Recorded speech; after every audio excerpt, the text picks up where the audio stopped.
आज की ये गज़ल यूनिवर्सिटी के उन बलूंगड़ों के नाम जो घर से पढ़ने तो आते हैं और यूनिवर्सिटी में क्या हाल होता है ज़रा वो बयान कर रहे हैं।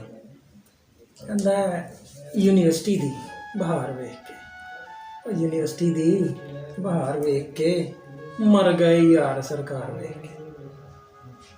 कहता है कोई किसी नूं अंगूठी पावे, कोई किसी नूं अंगूठी पावे यार मरे इनकार वेख के। मेकअप फैक्ट्री बनाना छड्डता, मेकअप फैक्ट्री बनाना छड्डता त्यार अपने ही शाहकार वेख के। इत्थे जमीनां जेवर सब कुछ विकिया, इत्थे जमीनां जेवर सब कुछ विकिया बस अखां दी चमकार वेख के।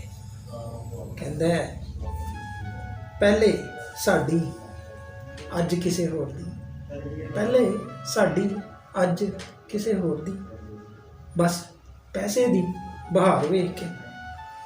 कैफे बैठे लोटी पाती, कैफे बैठे लोटी पाती डिगे फिर उधार वेख के। यूनिवर्सिटी दी बहार वेख के मर गए यार सरकार वेख के।